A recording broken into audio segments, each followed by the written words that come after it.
order. And we are meeting remotely. If you'd like to read more about the remote participation guidelines or any of that, it is available on the town website. So the first thing we're going to do is we're going to review the capital requests with Dr. Cummings, and then afterwards we will do it with the library director, Ms. Schreiber. And so I know Jay put some slides together, so we'll have him start with. Oh, I have to do a roll call vote real quick before I forget, because Greg will take minutes later, and then he'll be upset at me. So roll call will go Sue. Here. Kyle. Here. Jeremy. Here. Amy. Here. And Colleen is here. All right. So Dr. Cummings, if you want to share your screen and start with those slides, that would be great. You bet. Thank you all for having me. So I put just a few slides together to go over our capital priorities for FY24. In the upcoming slides, I'll be briefly talking about a library roof at the Millbury Street, a fire alarm panel, building security swipe access point additions, security camera upgrades and a shift to the cloud, and then our ongoing plumbing and HVAC repair needs. And if we were to receive monies, any additional monies, we would dedicate those to ADA compliance modifications across the 6 schools. As you probably remember, last year we did a full ADA assessment where they came in for a few weeks and they look at everything from soup to nuts and say, you need, it was, I think it was over $2 million in total findings across the 6 schools. And we may also need a wheelchair accessible van. We have a wheelchair van that was donated to the school district probably at least 12 years ago. We have that in the shop right now. And what we want to know is obviously, if we put some money into it, is it going to be a reliable vehicle for us going forward? I'm going to guess it's not, given the age and condition of the vehicle, but we do have wheelchair-bound students in district, and we simply need a vehicle that can transport those students along with our other students. So real quick, the library roof replacement in Millbury Street Elementary School. This is that back of the school. The library sticks out from the rest of the building, leaks like a sieve, and simply needs to be replaced. We are chasing every rainstorm, just chasing leaks. So in the world of roofs, it's relatively cheap, but it's still $70,000. I grouped these 3 together. Building security at all of our schools. We have locked facilities. You go up to the front doors and a number of the side and back doors. If you have a swipe access card, you swipe the card, put in a code, and you can have access to the building. We've got our main entrances all covered with usually one additional door somewhere around the building. What happens is, especially for classes that go out to gym or the playground, where you end up by default basically pegging those doors open, which wipes out our security entirely once we have open doors. We've moved away from that, but now we have keys in the back of the buildings, and it's just not a great system. So that amount would give us probably 7 or 8 additional swipe access points, and that's what we need to kind of complete that project. If we had $1 million, we could spend it easily on plumbing and HVAC repairs. This year we've taken in the summer we'll take a huge leap forward at Grafton Middle School with the new HVAC system there. But especially the 4 elementary schools have so many ongoing plumbing and HVAC issues.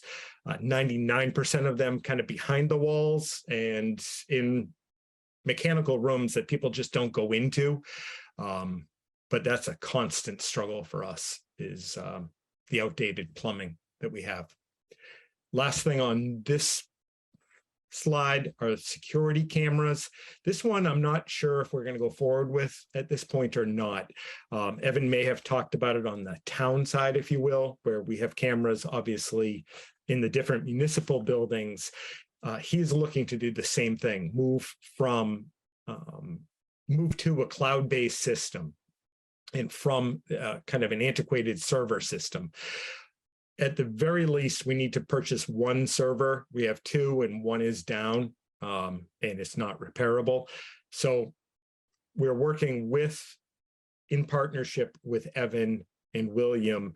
We've got a couple of vendors that they're lining up to come in that Evan's worked with in the past to look at, do we reinvest in kind of outdated technology and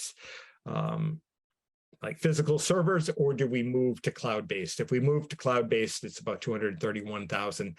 That's about 83 cameras in the district, not including the parking lot at the high school. So I'm not sure if we're going to move forward with that or not. Jay, Yep. What does cloud-based mean? So we don't store any of the information. Oh, it's all in the cloud? Okay. Yeah, all in the cloud, which if you have the money, that's definitely the way to go. Getting servers that every 4 or 5 years need to be replaced, it's just not great. But if we don't have the money for it, we will just reinvest in that technology and maybe in 5 years, make the switch. I'll be interested to see if we do it town-based, what kind of numbers we're looking at. Totally not exciting in the world of capital, but we have kicked this can so far down the road. It's just not good. Back in I think it was 78, they put an addition onto North Grafton Elementary School and they redid the fire panel there. It should have been replaced probably 20 years ago. And this fall, it kind of came to a head where we had a full week, but every single day we had false alarms. So we had to evacuate the building, fire department comes. We didn't have a pulled alarm. We didn't have a fire. It was this antiquated panel, and fire department in a very nice way has basically insisted on us finally replacing this old system. So not exciting, but if nothing else gets done, we have to do this. And then, as I mentioned earlier, if we do have any additional monies in capital, I would put that towards ADA compliance. I highlighted the areas that we would focus on initially. The schools we would make sure that we are really knocking out of the park are the high school, which we're in really good shape now because we have students in wheelchairs at the high school, and over at South Grafton Elementary School, where we also have students in wheelchairs. So obviously their access, safety, thresholds, all of that would be prioritized. And that's what I have. I can take any questions that anybody might have. Does anybody have any questions for Dr. Cummings? Okay, I know I have one. If you guys don't do the security camera upgrades this year, Yep. and it looks like Evan has already put some of that money aside to do that, would you then put that towards ADA compliance? And that last sheet you were just looking at, Yep. if you were to put a guesstimate on that total, because I know he's built in some ADA compliance money as well. So if you had, say, 250,000 and now you have 500,000 to do ADA compliance, would obviously be able to do more, but you have a plan for that, or? We've got the full plan. We would sit down and look at whatever that number is, be it 500,000 or 100,000. We have a rough outline of what we've prioritized with those schools in mind and those students in mind. So I think we've got a rough plan right now. We would finalize that plan and bring a draft or put a draft in front of the school committee, dependent on that amount. And then if we were not going to go with the cameras, I mentioned that van. I would say there's, in my mind, an 85-90% chance that we're going to need to invest in a van. The van itself isn't that expensive, maybe $30,000. It's the wheelchair accessibility piece that's big money. That's another 50,000. So we'd be looking at probably 80,000 for that van. Okay. Does anybody else have any questions or comments? Yeah, I do. For the cameras, you mentioned going cloud-based. Yep. Without getting too in the weeds on it, I mean, when you go to the cloud, you're basically, we're plugging into someone else's system. So it's not just the acquisition of the cameras, but it's the use of a central network system and some sort of service provider. Is that all factored into the cost you've listed here, or would that be an add-on to just the cost of the cameras? That's a great question. It is built in for FY24 into the number. I forget what the actual number was. I apologize. It's built into that number. But with going cloud-based is an annual fee. Depending Right. on the number of cameras, it's going to be somewhere, if it's just the schools, and we would tie in the parking lot. The parking lot, the high school, I've spent more time talking about cameras in the parking lot than I would ever have imagined. But those cameras are different with multiple heads, and they're outdoor cameras. But so this cost is separate. We're doing that as a separate project, but it would all go under one contract, and that contract annually would cost us between 20 and 30,000. Okay, thank you. And do you know how much it is to replace a server off the top of your head? Yeah, it's going to be about 60,000. And then, like, no matter what we're going to have, like, let's say we go that route. It's 60,000 for FY24. I know that because right now we have one, and we don't have full camera capability right now. We're at like half speed. The other server, so we'd be buying one. We'd have to put another server in a few years. Probably it could be 3 years. It might be 2, but it's already 6 years old. And no matter what, as I mentioned, that the parking lot cameras, those are going to be cloud-based right now. No matter what, they're going to be cloud-based. So we'll have 2 systems in place if we go that route, which isn't the end of the world. But that's what we're looking at now.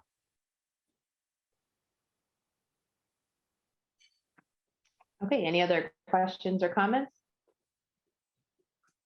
All right. Well, thank you so much for coming in and giving us Thank that you for wonderful having me. presentation. I appreciate it. All right. All right, thank you. Have a good night. You too. So up next is Ms. Schreiber. And do you have slides that you would like to share as well? I have a spreadsheet if you'd like to see that. Sure. Can you yeah. share screen, or you need me to do something? Let's see. We also have Ms. Sabatelli here as well on behalf of the Library Trust.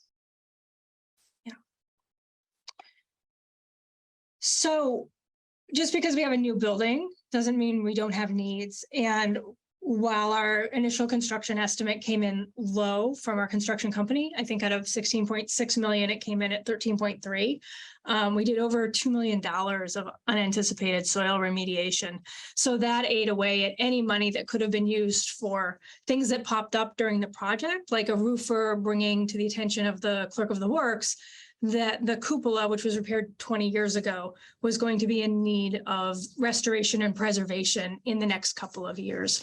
So I think the thing that's of most concern and most pressing to me is cupola repair. And we just got a verbal estimate of around $80,000. And I've been chasing down various contractors and architects for the last almost 2 years, trying to get something in writing that can tell us better what that cupola needs. I can tell you from looking at the exterior, there's paint peeling and rotting pieces of wood falling off of it. And what we want to do is make any restoration and preservation, do that work to it before it deteriorates to the point where it starts leaking into the newly renovated historic main reading room, which has new rugs, new paint, refinished woodwork and shelving, refinished tables.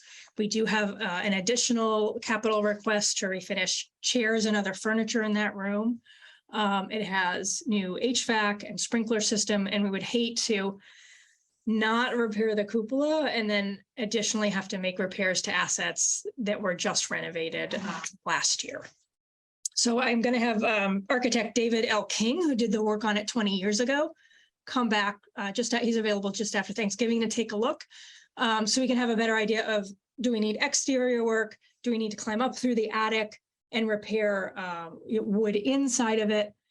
We're also trying to align cupola repair with a Mass Historic Commission grant for building preservation, which is what helped fund the repair last time.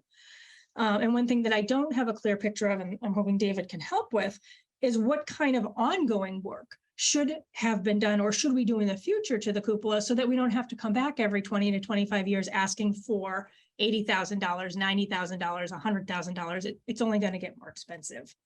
One thing to keep in mind with the cupola is when we use Mass Historic Commission for partial grant funding, and they will do up to 50%, is that they may require us to use real wood, as opposed to, if we pay for it on our own, it's possible we could use something that looks like wood or a laminate that might last longer.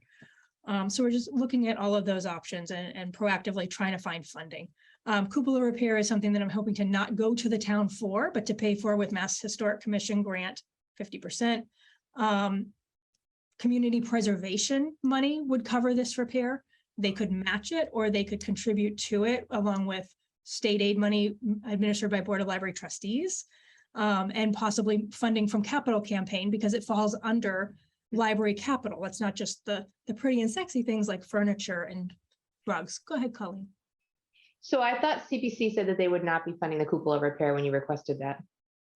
They didn't this year, and then we didn't push it forward, but it does technically, as long as it is a restoration and preservation and not a repair and not just repainting.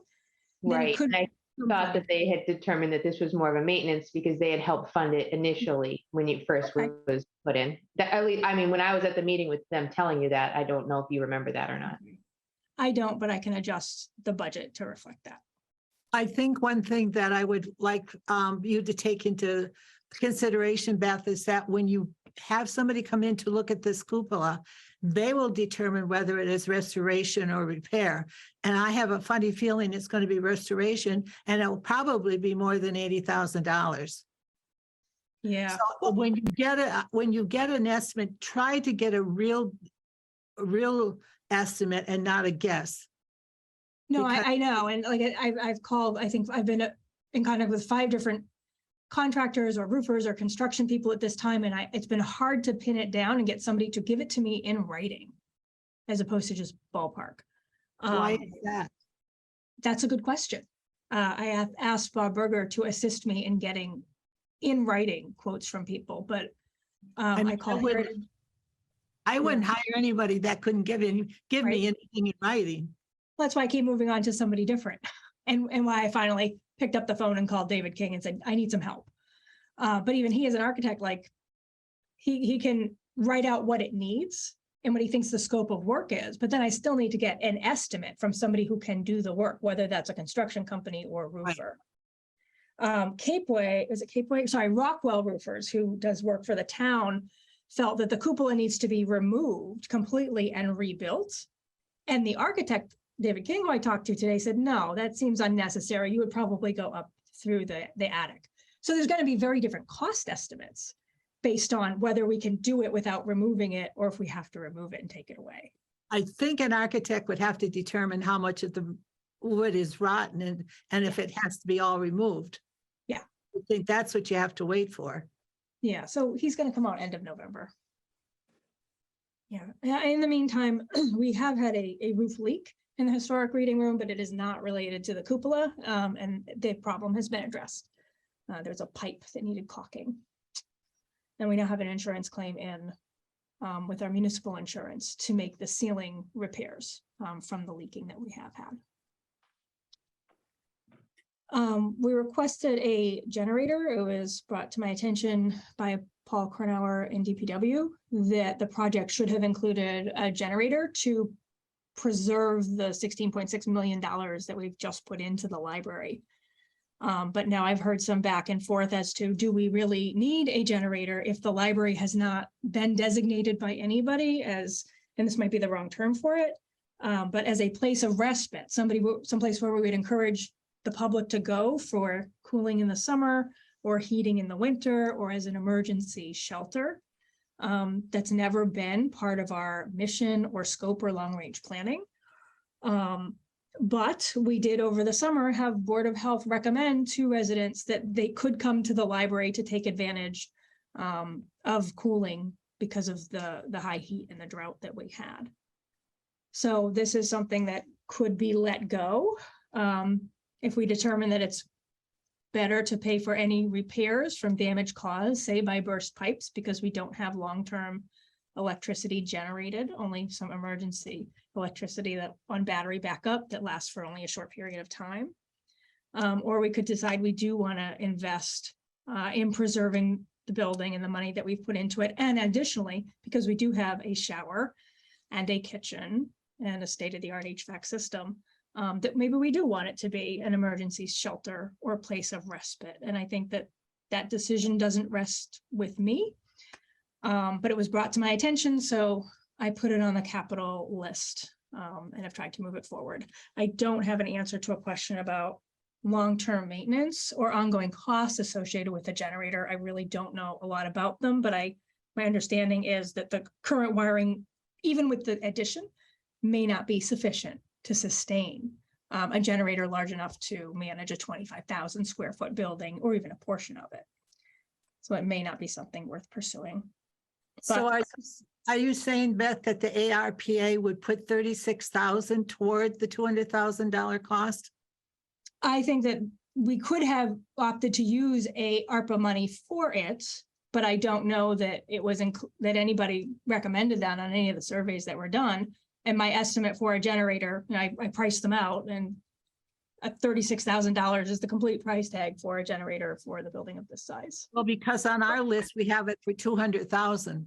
So I guess it would depend upon how big a generator you need and what the use is for it.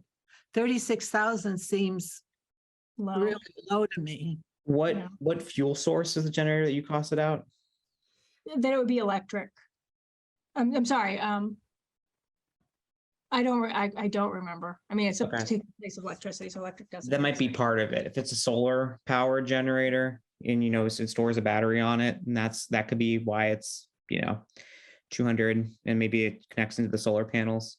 That might be part of it. Or if it's like a adult, gas, some other type of generator, oil, that's also part of it too. So it could be the difference between the cost. But I don't know. We'd have to see. Okay. Roof screens were something that were requested by Historic District Commission to shield or screen the HVAC system that's on the roof and visible. If you're standing on the common and looking at the library, the couple months out of the year when the leaves do not have trees, you can very clearly see the equipment up on the roof. And Historic District Commission requested that we put some kind of grading or screening or fencing around it, not to completely hide it, but just sort of to detract from it. And the architects came up with a design and the construction company priced it out and it came to about $53,000. Again, there wasn't money left over from the project to pay for it, so it's been on the back burner. We are slated to get a silver LEED certification, which would give us money back on the project, about $165,000 worth. And I suggested that because this was something that Historic District Commission really wanted for us to do, and they did sign off on our project, that should be top priority. So I think if we get that silver LEED certification, which we are slated to receive, that's a capital project. And again, we wouldn't need money from the town to do it. We would pay for it out of the LEED certification money. So Beth, do I understand that the screen for the roof isn't really a necessity, but it's an aesthetic value that they want for it? That's correct. Yeah. But that being said, the cupola repair is a necessity, and you put the Yeah. aesthetic above a necessity like the cupola. Why? I didn't. I would say the cupola repair is top priority. Okay, so because cupola is an FY24, where the other panels are the year that, you know what I mean? You have them FY23. So to me, anything sooner is a priority. Oh, okay, gotcha. I can edit that. Yeah. I just think it's not, like, I feel like the cupola keeps getting kicked down the road. And it's probably not likely to get funded, but on the other hand, I'm definitely getting a check for silver Right. LEED And the lead money isn't listed as a funding source for the cupola either. No, So were you even considering using lead money for the cupola? I wasn't. I thought that it was earmarked for the roof screens and the solar panels. Okay. I mean, is it earmarked or is that possible to use it for the cupola? I think we can use it for anything we want, as long as it's library related.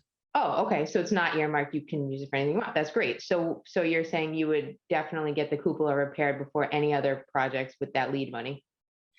So I think that the cupola is eligible for a Mass Historic Commission grant, and I don't know what their funding cycle is. So I think another reason I push it to FY24 is I'm not expecting an FY23 MHC grant, but I am an FY24. So Okay. I would like to get part of the cupola repair covered by a Mass Historic Commission grant. Right. Yeah. No, I hear you, but it's difficult because you've been talking about this cupola now for several years and you keep bringing up the risk of, damage to the new building that we've invested in, and I'd hate to see that. And sometimes grants can be reimbursable too. So if you pay for it and you then get the grant money, that's great. But even if you don't get the grant money, it sounds like you've pushed this issue for several years now that this cupola needs to be addressed. I guess in my humble opinion, Beth, is that anything that's just for aesthetic value should be put off, and anything that's necessary, like the generator and the cupola, should be the main priority for the next couple of years. I mean, the HVAC is not a big thing to see up there from the common. So I just think that anything that's aesthetic value, and it really isn't a necessity, that shouldn't be prioritized first. It should be the cupola and the generator. My humble opinion, but. I hear you. I did submit all of these under FY23. So. Yeah. Solar panels, I thought that we would just be getting them as part of our grant and renovation. Instead, they wired for photovoltaic panels. And then when I tried to move this forward, I heard that they may actually cost the town money to run because of all the other green energy in town. I'm not quite understanding how that's possible. But that's solar, but it seems like solar panels are another thing that are like nice to have, but don't necessarily need. But I applied for it last year and I moved it forward to see if it would have any legs under it. I would assume that the library can handle the solar panels without putting in a new panel. Electrical. There are currently no panels. They wired for them, but they didn't install any or purchase any as part of the project. And again, I think the thinking was we'll wire for it as part of the project because that's probably a reimbursable cost on our construction grant. And if we get the LEED certification, then you can take that money to buy the solar panels. No, I mean electrical panel, because sometimes you need to upgrade what electrical panels you have in your house in order to accommodate the solar panels. So you need to check what the library can handle, or are they going to have to bump up that panel? Gotcha. My understanding is that the building was wired and the roof was wired to handle solar panels. Okay. I will go back and check.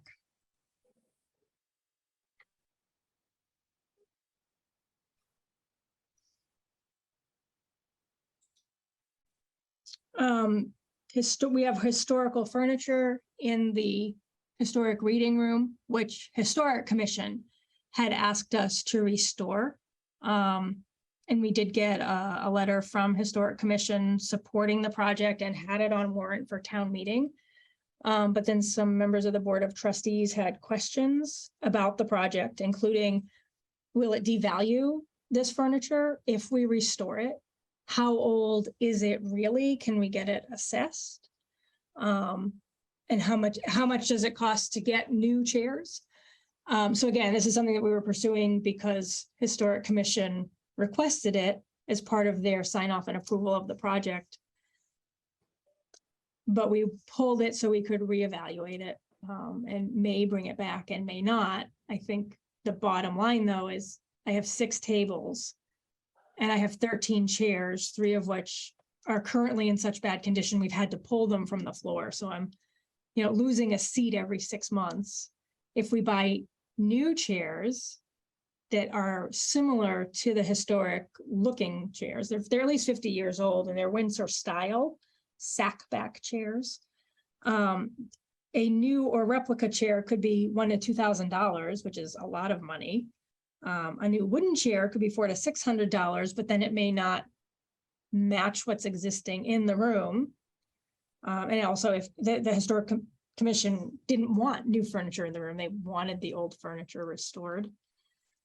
We also have a card catalog and a library book truck and a footstool and a credenza, all of which are worn, and some of which need not beyond restoration. I wouldn't call it repair, but need reinforcing to preserve it, which usually means iron or metal pieces to shore up the chairs.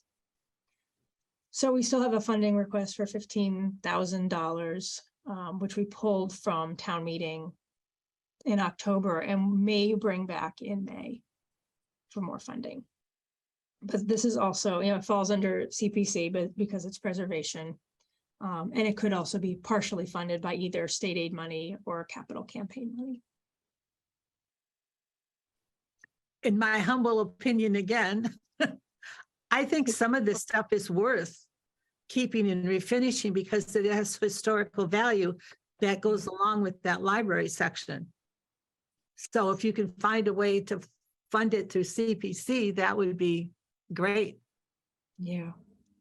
And I think they were willing. I thought they only did partial funding, but I think the way the warrant was written, they were going to pick up the entire cost of it. Yes. Yeah, we also explored hiring somebody who's expert in this topic to do a presentation that would be a program that staff or trustees or the public could attend and learn how to do the preservation on the chairs and have the community be doing it instead of paying somebody to do it and maybe taking them off site. But so that's something that I'm exploring. Might be a little bit cheaper, less expensive. If we do it ourselves under expert guidance instead of hiring an expert to come and do it for us. So refinishing the clock, is that just the wood part of it or the whole inner workings of the clock? The clock actually got done and taken care of. So capital campaign paid, I forget his last name, Brad, who's on Historic Commission, to come in, and he took the silver plate off and polished it and redid the numbers. It used to be hardwired electrical into the room and now it's battery run, but it has been restored and it's beautiful. So I think the initial request a couple of years ago was around $19,000 because we were also going to do a clock restoration. And that's, I can delete that from the description because that piece has been done by capital campaign. How much funding's in the capital campaign? That's a good question. You would have to ask the capital campaign because I don't know. So when you go to them with a project, how do you know what's going to be qualified for a capital campaign item or not? I'm usually looking for things that are over $10,000 and will last for 25 years. So it might be, it's usually furniture or that kind of thing. Okay, and isn't it part of maintenance and things like that? It's part of their charge? I don't think maintenance is. I think they're there for, it could be that we need all new computers in 5 years, or new carpeting in 15 years, or furniture that needs replacing. They've taken care of landscaping. So they did both new building needs and are continuing to exist in perpetuity to take care of ongoing capital. I think I read somewhere they had like 300,000 left in their capital campaign, but don't quote me on that. So on the library website, the capital campaign is to defray capital expenses, including but not limited to library construction, renovation, building maintenance and upkeep, furniture, fixtures, and equipment.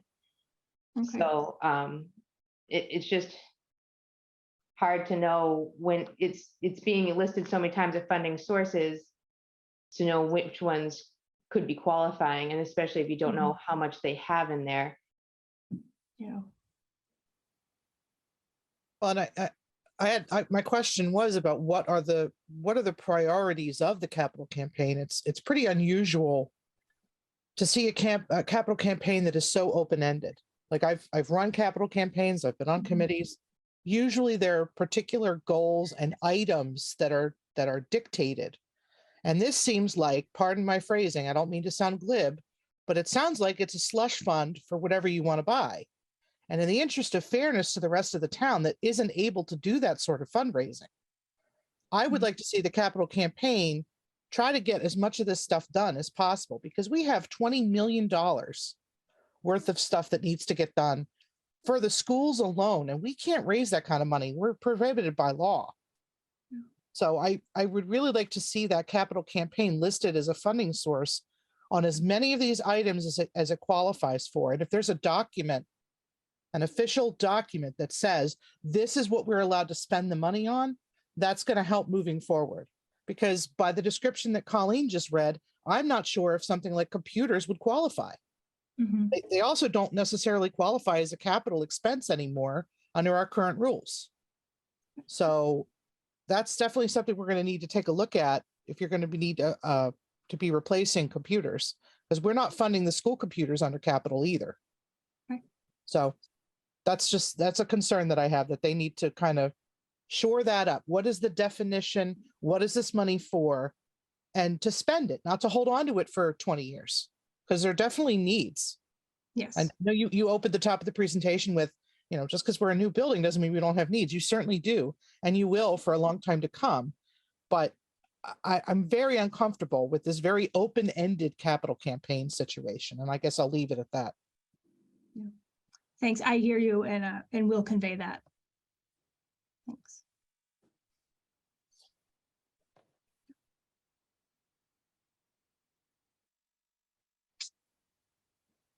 Is there more to the list, Beth, or is that number 8 the bottom? Yeah, there's a longer, so number 8 was security gate and self-check for our teen room, which again wasn't included in scope of project and would be a nice to have. But then I just started working on, what are we going to need going forward? Like at some point, the brick is going to need repointed and the concrete is going to need repainted. And we have a new stove and new refrigerators and dishwashers and a hot water boiler. So all of those, someday are going to need replacement. So I just did like out 25 years, what's the lifespan of all these different things, to make sure that these don't fall off of the radar.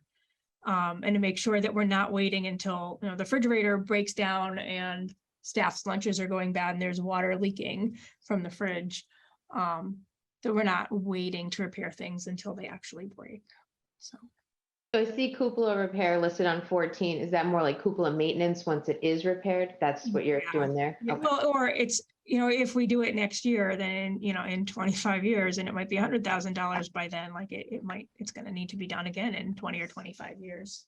Right, but previously when you were presenting on that, we were trying to figure out how to maintain it so that it wouldn't be another 20-year, $100,000 project where it may be every 5 years you put in $1,000 and you're good to go. Yeah, I think it's going to depend on, again, having David King, the architect, walk around, because that was part of my question to him. What does it need? And then going forward, what's the maintenance so that we don't have to have a cost every 20 years? But until I get a number from him that I could put into, say, my annual maintenance budget, I have to leave it on capital. So I see we have somebody in the attendance. Is Doug Bowman on the capital campaign? Yes. Doug, would you like me to promote you to panelist and you can answer some of these questions? I promoted him to panelist and we'll see what happens. Because it is a pretty big funding source.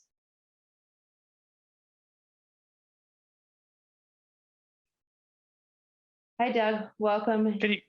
Hi, can you guys hear me? Yes. Yeah, I'm kind of remote, like so I'm not sure if my connection's going to drop in and out. Okay. The So committee. I kind of connected in just a few minutes ago and caught some of, I think it was Amy. I can't really see the screen very well. Okay.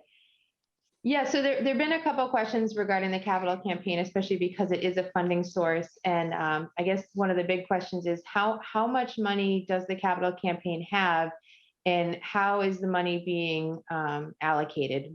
What qualifies for a capital campaign purchase? How are we going about spending that money? Any information in that direction would be helpful. Sure.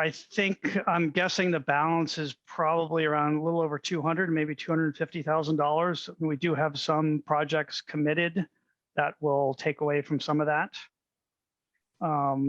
Projects, are kind of a combination of things that were on the original, maybe the building plan or building program of the library that didn't make it into the grant, were removed for certain reasons, to save the town money from the grant perspective. So those were picked up by the capital campaign.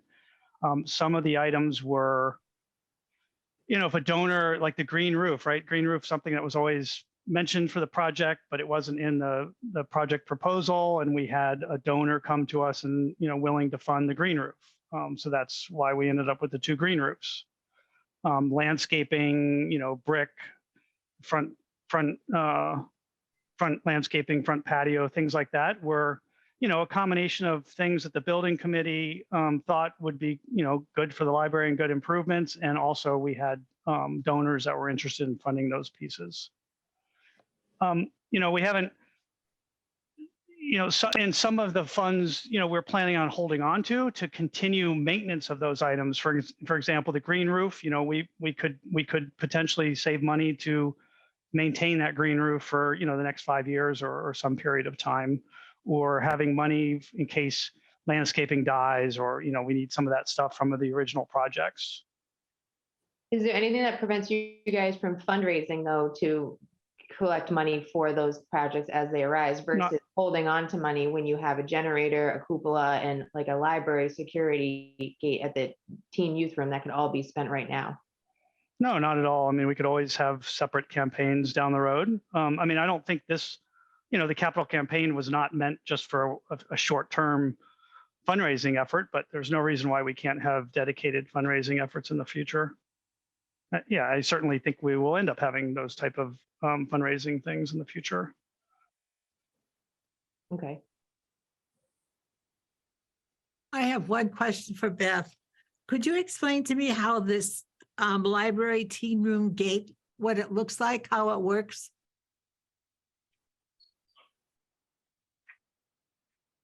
Sure.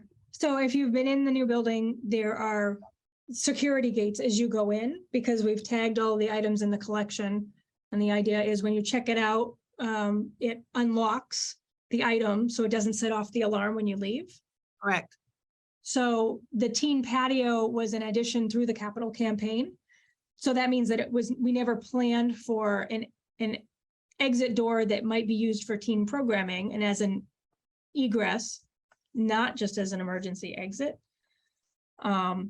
So because we now have a patio and outdoor space to do teen programming and for kids to go in and out, we'd like to add a gate to that door, both for security of items in the collection and because it has a built-in door counter, so it helps us track attendance.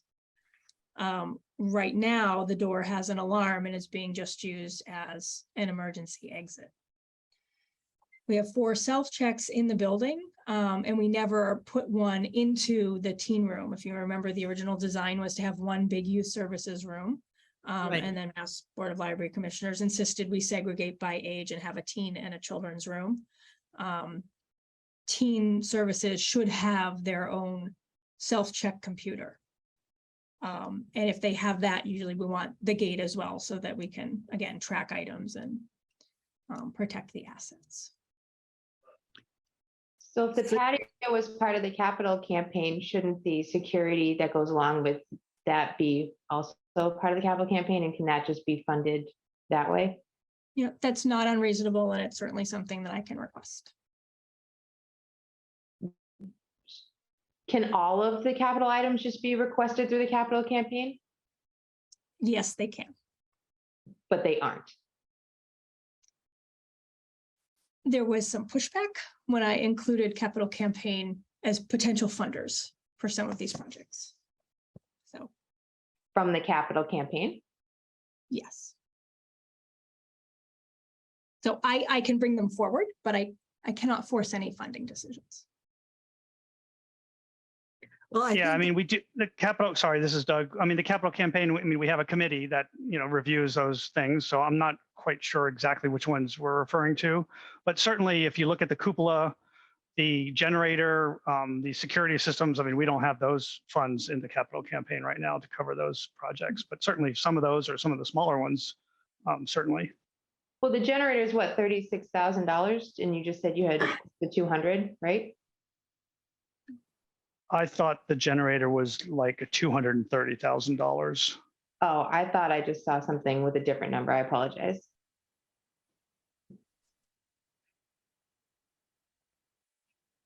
Yeah, but the cupola, I think, is what, 80K? It's a verbal Maybe. estimate, yeah. So something. I think, Beth, it would be helpful for me to understand how this campaign money works, that the funds that you have for it, because there's no mission statement, there aren't any goals set. I just don't know how you pick and decide what's going to go in and out of it. There should be some kind of logic to all of that. And I don't see it. To be clear, my capital campaign involvement has been simply requesting items. Right. There aren't meetings, there aren't documents, like, Which makes it difficult for us to be asking you questions yeah. when all you can do is request. So,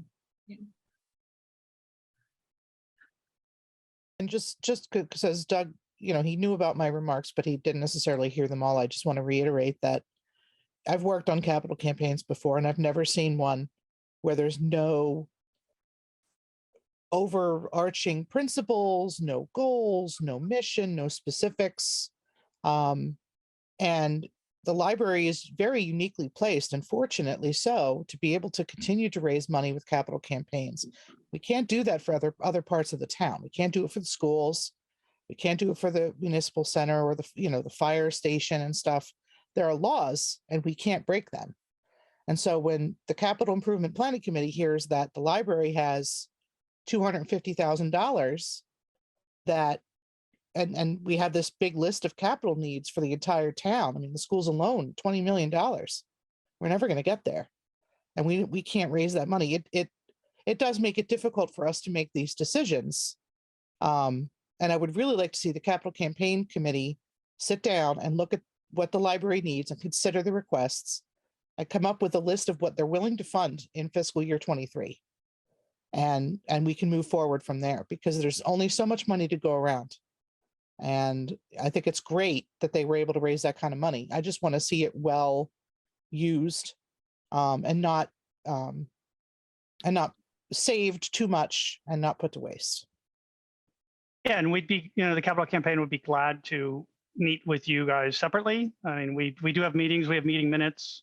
The mission, albeit light, I guess, is on our, the library site. It was designed, there was planned to reduce the capital expenses from construction and renovation of the library and maintenance and upkeep. So we have been donating funds for furniture throughout the process. We have lists from Beth that includes, children's furniture, shelving units, stuff like that we have been funding. But we'd be glad to kind of look at this capital list and come up with more of a plan and answer any questions. Because I don't want to see this become a thing. I don't want, the people of the town, as they start to catch wind, and, we don't have reliable town media right now. So news travels a little slower than it used to. But I don't want to see there being backlash on the library when what filters down is that the committee is sitting on $250,000 and we're struggling to find money for security cameras, and you know how these stories can go. So I really would like to see that happen sooner than later. And let's get these things off the capital list, because Beth's been asking about this cupola. I've been on this committee 3 years. And every year the cupolas come up. And I don't favor waiting for a grant.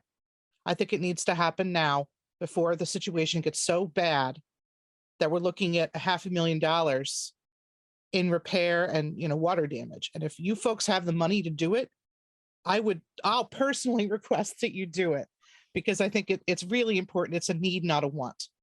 And that's the kind of prioritization we do here, is we will prioritize safety and need over a nice to have almost every time. I can't think of a single time we've not prioritized safety of residents, disabilities, that sort of thing over. It would be great to have this over here. So we should definitely work together and try to whittle this list down. Sounds good. Does the board have any other questions or comments for Beth? No, Okay. So Mr. Bowman did offer to meet with us several. Is that something CIPC is interested in doing, meeting with the library capital campaign to try to work this out, or? Okay. All right, Doug, I will send you an email offline to try to figure out dates that work for you to come back and meet with CIPC and to discuss this further, if that's okay. I would like to see them. I would like for them to come back and discuss this with us, but I'd really like to see the capital campaign people sit down first to see what they're going to bring to us to discuss, have that discussion first, so that we aren't starting all from scratch again. Okay. I would agree. Yeah, I'd be glad to put together a list of items that we've funded to date and what we have kind of on the books to continue funding, and then what is available for expenses or expenditures. That would be helpful. Thank you, Doug. Yep, you're welcome. All right, so I will shoot you an email this evening to get that communication going. And then, once you're prepared to come back and meet with us, let me know and we'll set up that meeting. Okay, does anybody have any other questions or comments? All right, well, thank you guys, everybody from the library that came in tonight. Thank you very much. Thank you. Looks Thanks. like Thank you. We're all trying to thank Beth at the same time, and it's not going through. Thank you, Beth. Thank you all very much for your time. Take care. Thank you. looks like Evan snuck in while we were having all that fun. Do we have any questions or comments for Evan after meeting with Jay and Beth? I guess I would like, because I missed the last meeting and I haven't had a chance to watch the meeting, and that's my fault. I know, you're shocked, aren't you? I've been a little busy. I'm struggling to understand, and I did hear it from Jay last night about working together with the town on the cameras. Mhm. And I'm struggling to understand, like, how do you figure out what the school portion is versus the town portion? Is the police budget involved at all? Like, it just seems very complex to me. And I wonder if you could explain it to me like I'm five. I think our conversation about cameras was more around common vendor so that you get economy of scale as opposed to a merging of the systems. Oh, okay. So they're not going to be tied together in any respect. Not to my knowledge. I don't, unless Jay and I had a miscommunication, but I No, was- I made a logical leap. To me, it, with the campus there. yeah, no, I don't want anybody on this side of the house to have access to anything security driven or camera driven at the schools. They all can have access to this building since they have space in here. That doesn't faze me at all. But yeah, no, they would be separate systems, but if we can have commonality of vendor, there's savings to be had there. Okay. In theory. Would the cameras themselves, because the one thing I always hear is, let's look at the cameras, let's look at the tape and see if we can figure out who did X. Right. And we never catch anybody because the camera quality is so bad. Oh, you're smiling, so I know I'm hitting something here. Is that going to So, improve or not? I can't speak to whether it's going to improve in the schools. because I don't know about anything about their placement. So in the municipal center, I'll just give you an example. So our placement is poor and our camera quality is poor. So put those two things together and you can figure out when somebody came in and left, and that's kind of it. So part of our thinking on the municipal side is that we'd like to get better quality cameras that are placed more effectively. And they're common problems, right? So you get a camera right by the front door, but the camera is 8 feet above someone's head. So all you get is the top of their head. And so you have to get cameras that can get a better picture at a longer distance. And, technology's come a long way, even since you built, the high school. So I think you would be surprised at how much better the picture quality can be. I just feel like it changes so rapidly. And I'm not saying this is an excuse to not upgrade cameras, Right. but in my observation, like even a camera you bought and installed last year, Oh yeah. what you'd buy and install today would be way better. Yep, but I think that's what you got to look at, is that like things like security cameras, right, are not a one and done shelf life item. They're probably a 5-year shelf life, which will never replace them in 5 years. It's probably more like a 10-year realistic thing. But we're gonna, we're getting some leaps and bounds. I think the big trend that I'm interested in is moving all of that to a cloud-based subscription system, because the biggest cost failure point that I've seen is the server, the camera server being able to retain data. Then you get more robust cameras that are shooting in a higher definition, which then takes up more data. So then you've got to add more space, or you have to deal with having less time and less look back. So I'm the systems that I've been kind of poking around and just playing around with are cloud-based systems that allow us access from anywhere. And also, data storage is not on our dime, besides the monthly fee,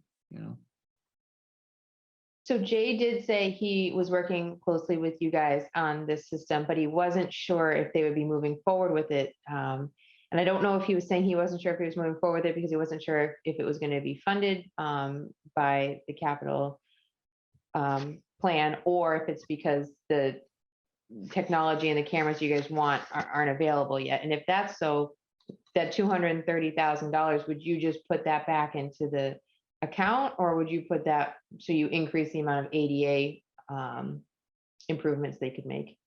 I don't know yet. I would have to have a conversation with Jay about that before I spoke out of school. Just to be clear, none of that money is the municipal center. So I have grants for that technology so far. And they're grants that are not school eligible grants. So, and that's nothing on Jay's part there, but so I think what I would do is, if they decided not to move forward in this fiscal year, then we would either decide to retain that money for future use, or fund something else that the school department sees as a priority. But I would leave that to kind of Jay's discretion. I think we've hit a good balance of school v town funding in this general idea. I think everybody looking at it says, well, this was an equitable divide and an equitable way to do this. I'm not, that's a long way to say I'd rather talk to Jay first before speaking out of turn. That's fair. All right, does anybody have any other questions or comments for Evan? I think one thing I'm sure somebody can touch base with Jay on that I noticed is that I think in the most recent version of the funded plan, I saw we were funding the ADA upgrades for the middle school, but in Jay's presentation, he said that the South Grafton Elementary and the high school were priority. Okay, so. Yeah, so and I briefly touched on it at the last meeting, but albeit really briefly. So we have not had a follow-on conversation of where the ADA funding will end up, whether it ends up at, we need new, I don't know, pick something, toilets in every school.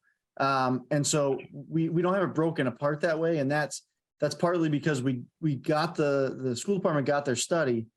And then Anita reached out to me and said, how do you want me to put it in the capital plan? And I honestly have no idea how to do that at this point in any meaningful way. So just stick it in there. And what I did was I knew I wanted to represent, basically $250,000 in spending towards the ADA piece. So I just picked a school that had what it was, $246,000. I clicked that button, and then we'll figure out how to revamp that as we work the plan moving closer to, getting to agreement. So. Yep. I mean, now that you said that is ringing a bell, so I apologize. No worries. No worries. Yeah. But I think what Jay did say was it was surprising to me, not in a bad way, that we're going to prioritize where the particular students are that have those particular needs, so that we're not spending money on a new ramp or something for a school that, doesn't have any kids who'd use it. And he's pretty smart about those kinds of decisions. We're very careful, for example, about, hiring teachers and paras. There's a specific spot. They follow the students up through with the paras. So that's why you'll see, like, we need a second grade teacher now because we moved a second grade teacher to third grade last year. But now this year's second grade class is bigger again. So that's the kind of thing that I think he's thinking, and he's going to do it with the ADA plan, which I think is pretty smart. Right. No, I think all makes sense. And I think the other thing I wanted to talk about, and maybe is how we, is the emergence, or is the van as well. That seems like it was a pretty hot need. The senior center van? No, the school's van for, Okay. yeah. I don't have any van for the schools in the capital plan. And I just learned about it last night. Oh, okay. It's almost, and I'm not speaking for anybody, but it's almost embarrassing that we've had this van this long, and we've probably put so much money into it. Again, because it was donated, so we didn't pay for it in the first place. Okay. But from what I know, it's pretty serious, and it's more likely than not that we're going to have to replace it. And I'm just hoping it's not going to be. Yeah, it's not in the capital plan, but it's ringing a bell that I had a conversation with Jay regarding a van. Is this for the turning 22? This is for work? wheelchair. No, this is the handicapped access van. Okay, different van. That's why I'm saying it's like brandy new. This just came up. Okay, gotcha. And I have a feeling it's going to be a situation like with the boiler at North Grafton or North Street. I always get them confused. Well, one thing to consider. You wait too long, and then it's an emergency, right? And then you're having to scramble and yeah. Yeah, and I can have this conversation with Jay, but one thing to consider is that we did earmark $300,000 in ARPA money for the schools. That doesn't look like it's going to get spent the way we had originally kind of held that out to the side. So that might be something that, the school department could request, whatever that is, 50, 60, 70 grand, 100 grand for a wheelchair van at this point, get reallocated, because one, that'll be a lot faster than wait until July. And two, it doesn't, impact the rest of our spending. That is if Jay doesn't already have a plan for that $300,000 that he and I haven't discussed yet. So again, I'm not speaking for him, but that might be a funding possibility. I won't say anything. I'll let you. You can say so. I just said it on a recording. I don't really understand how, because I'm not on the committee, and I admit I have not watched the meetings, but I don't understand what. They're riveting. You should really go back. The entire catalog is I feel like that's a challenge. Grabs your attention, yeah. In my copious spare time, after I catch up on the committee I'm actually on, sure. But I don't understand what the parameters are for ARPA. Like, that to me would never have entered my mind. Yeah. So what's interesting about ARPA is that the parameters are really tight at the beginning. And then when the interim final rule came out from the feds, it was basically like, there's a way to figure out how to do anything. So you just have to be smart and sneaky. You just have to, right. And so, we've been a little lax as far as kind of what our parameters are. We've really stuck to, I think, the intent of the survey. that we did, and we had great responses, and we've really been trying to make sure that we stay true to that. But we did earmark that $300,000 before all of that as kind of, let's get the school needs out of that pot of money so that we're not even considering that pot of money. This is what we have left to work with for all the other pieces. So, I think it's a viable option, like I said, unless Jay has designs on that already for something else. And that's different from the mental health stuff, right? Yes. Yep. So what happened is we funded the school at 2.5 million for HVAC and 300,000 for emergency nursing services that it doesn't appear that we're going to be using, knock on wood. My personal belief the whole time has been that 300,000, I don't want to see it go back into the general pot. I want to see it go towards school needs, because that's an opportunity we're not going to get for that $300,000. It's not going to happen again. So that's been my mantra the whole time. And so, if we could reallocate that and get this van situation or anything that's more emergent taken care of, I think that would be cool. Yeah, I So- agree. I think that would be So- very, But we can talk to Jay about that, and you'd have my vote on the ARPA committee to repurpose that. And I did pitch to fund the senior center minivan that's in our capital plan through ARPA at the last meeting. So, I think it's in the same vein, and maybe we could get like a twofer deal, get some kind of, although I want to plug in electric minivan for the senior center. That's my current goal. So yeah, We'll I don't see. think you can do that with a handicapped van yet, but no, maybe not yet, but soon. that's awesome. Yeah. You just want to have a So- new, What's that? what? What'd you say? I just want to have a new toy. It's okay. That's the deal. We get You new can use equipment. I'm ARPA always the funds to buy a first one that tank, gets too? to use it. Yes, a tank is coming too. Yeah, no, that's always the deal. I get to drive it first. It's Oh, always. And the highway won't let me drive anything out here, but in Munson, when the new skid steer came, I'm the first guy climbing in that thing when they got off the truck. what do you Kev's mean a they real won't let stickler. you? I thought you were in charge. I don't have a hydraulic hoisting license. Yeah, insurance just went up way more in Munson. That was fine. Trust me, I know what I'm doing. It was fine. You'll see. I'm gonna get my hoisting license just so I can show up, throw that on Kev's desk, and then go jump in the articulated so loader. or something. Everybody note that if we see hoisting license in the ARPA budget, That's right. Evan's gone rogue on us. Absolutely. So, All right, does anybody have any other questions or comments? So, Evan, you were there when we started talking about meeting with the capital campaign. I heard that part. Yeah, so would you be interested in joining that discussion as well, or? Would I be joining you for that, you mean? Is that what the That's what question I'm was? asking. Yeah, Yeah. Okay. Sure. I just have a cot over here now, so it appears that way, yes. it's easier. You All should right, have well, to help the election workers last night, Evan. We could have used you. That's- I know. Kyle's nodding. 1:15.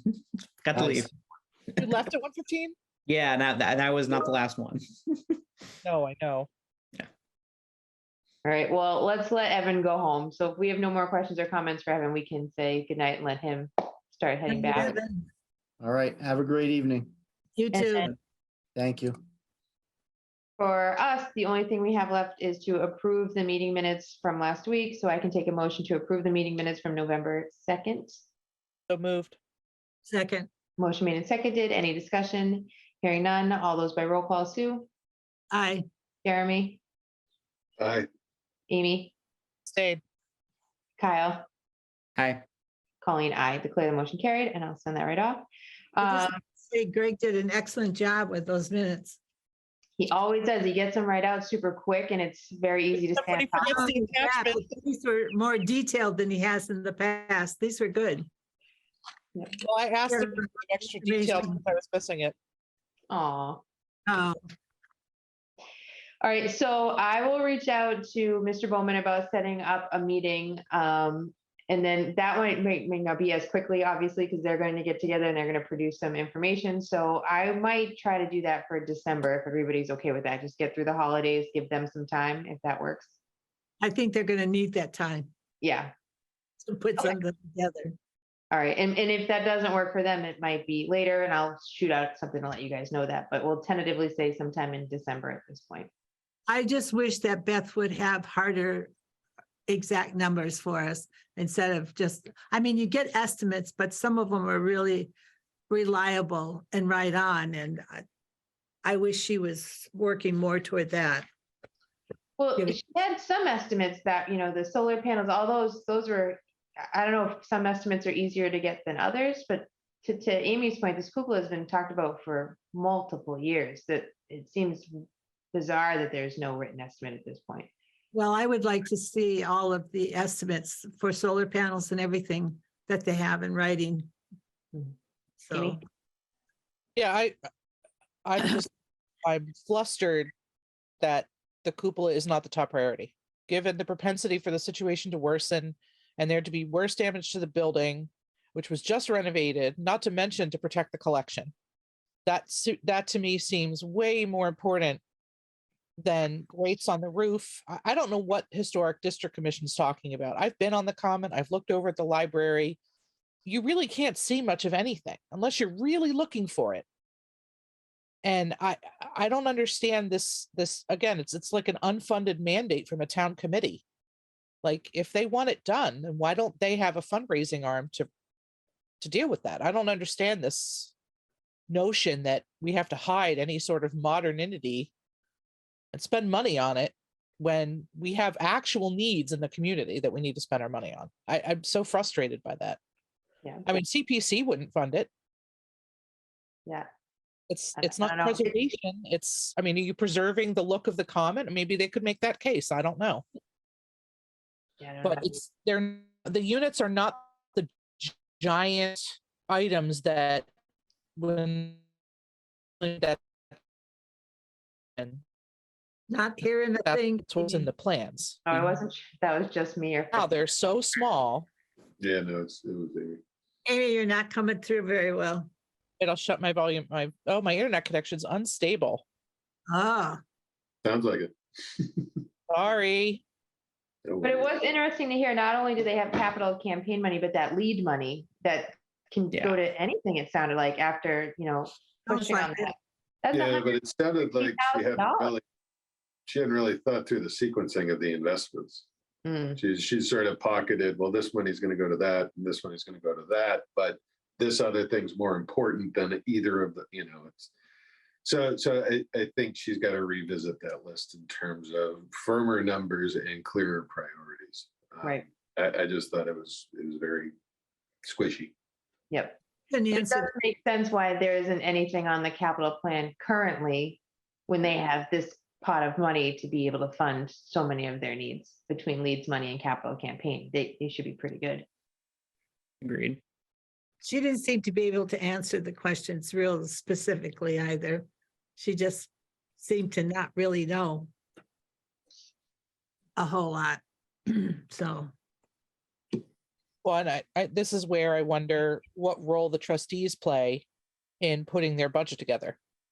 Do they review the budget the way the school committee reviews the budget for Jay? Well, Karen's the chair, right? She was here tonight, but she didn't really. No, she didn't. she's not going to speak up unless we ask specifically, but I don't know what the duties and responsibilities of the trustees are, quite frankly. So I've never looked it up to see what their responsibilities are. Oh, anybody know? Management of the building is definitely one of them. It's in the charter and then it references back to MGL, and I have read them recently, but I couldn't cite them more than that. And the reason I don't know is because when I clicked on the link on the library website to read the bylaws, it required a username and a password. So I think that did get fixed, but I had moved on at that point. So I'll have to go back and look. Greg, just in time to adjourn. All right, how did your meeting go? He's connecting to audio now. Oh, Did you get tons of people? Did one person show up? Who's still at the muni? Are you still at the meeting? He probably can't hear us yet. Yeah, I can. Oh, there we Uh, go. Yeah, the meeting's over. I'm joining from the room just to see where we are. we're ready to take a motion to adjourn. You want to make it? Move we adjourn. How many people showed up, Greg? We had a couple people join on Zoom. One person that tried to talk had audio difficulties that he couldn't resolve. So he's going to send in his comments through email. Oh, that's good. At least you got something. All right. Well, but really, we can adjourn and then let poor Greg come home. So I'll take a motion to adjourn. I moved already. Oh, perfect. I Second. seconded. Second. Awesome. All right. By roll call, Sue, Aye. Jeremy, Aye. Amy, Hi. Greg, Aye. Kyle, Aye. Colleen, aye. All right. Good night, everybody.